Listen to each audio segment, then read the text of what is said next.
In machine learning, there's one golden rule you absolutely have to follow before you even think about training a model. Seriously, if you get this wrong, your AI might look like a genius on paper, but in reality, it's just cheating. So what is this non-negotiable first step? Well, it all boils down to a really simple but incredibly powerful idea. Okay, let's think about it like this. Imagine you're a student studying for a big test. If your teacher gives you a practice exam with 10 questions, and then the final exam has those exact same 10 questions, did you actually learn the subject? Or did you just get really good at memorizing the answers to those specific questions? That, right there, is the exact problem we face with AI. So this really shows the two paths our AI can take. Over on the left, we have the goal, the dream scenario, generalization. This is where the model learns the underlying pattern in the data, so it can make smart predictions on brand new problems it's never seen. But on the right, we have the trap, overfitting. This is where the model has basically just memorized the training data. It looks perfect on its homework, but it's completely useless in the real world because it never actually learned the concept. So how do we force our model to learn instead of just memorizing? Well, the solution is surprisingly elegant and simple. We stop it from cheating by hiding a piece of the data from it. This hidden data becomes its final exam, a set of questions the model has absolutely never seen before. Okay, so that's the theory, but how does this actually play out in the real world? Let's walk through a little Python script to see exactly how we set up this study guide and lock away that final exam. The very first step, as always, is getting our hands on the data.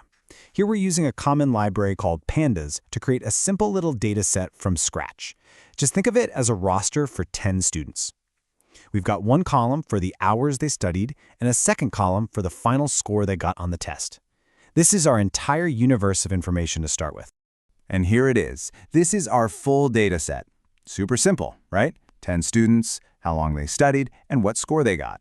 But before we can feed this to a model, we need to separate the question from the answer. So, before we can split anything, we need to be really clear about which column has the questions and which has the answers.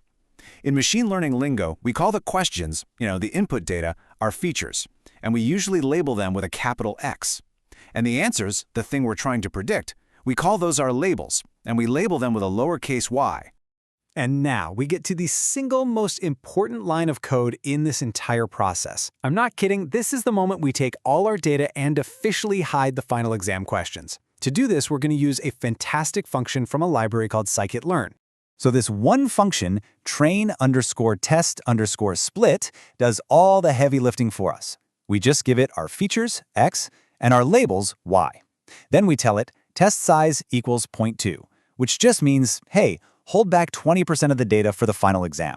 And that last part, random state equals 42, that's actually super important. It's like a seed for the random shuffle, which makes sure that every single time we run this code, we get the exact same split. It keeps our experiments repeatable, scientific.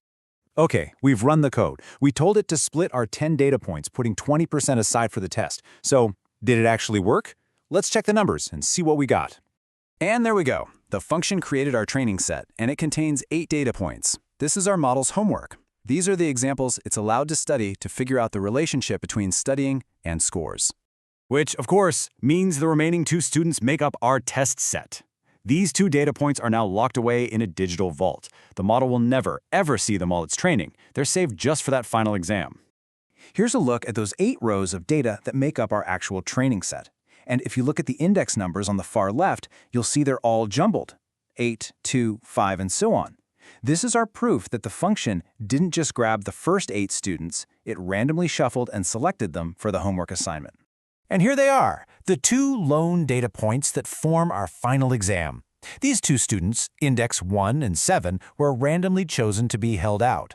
Our model will train on the other 8, and then at the very end, we'll ask it, hey, based on everything you've learned, if a student studies for 2 hours or 8 hours, what score would you predict? Then we can compare its guess to the real answers we've been hiding. So we just walked through the code, which is cool, but let's just take one step back and make sure we all get why this is so critical. What did we actually just accomplish here? I think this slide just lays it out perfectly. Our full data set goes into the splitter. The splitter sends 80% of that data into the training room, where our model is free to study and learn all it wants. But that other 20%, it gets sent directly into a vault, where it stays completely untouched until it's time for the final exam. And this is the whole point. This is the big payoff for all this work. Doing this split gives us a fair, unbiased way to measure how well our model really performs. It's what lets us build trust that our AI can actually handle new situations out there in the real world. So let's just state it formally. The golden rule is this. The testing set must be treated as completely unseen data. It is used only once, at the very end, to evaluate the final model's performance. You never ever use it to train the model or to tweak its settings. It's sacred. Okay, so we've successfully set up the conditions for a fair test. We've separated the homework from the final exam. But that just leads to the next logical question, right? Once our model takes the exam, how do we actually grade it? What are the metrics we use to decide if it passed or failed? Well, that is a great question, and it's exactly what we'll explore next time.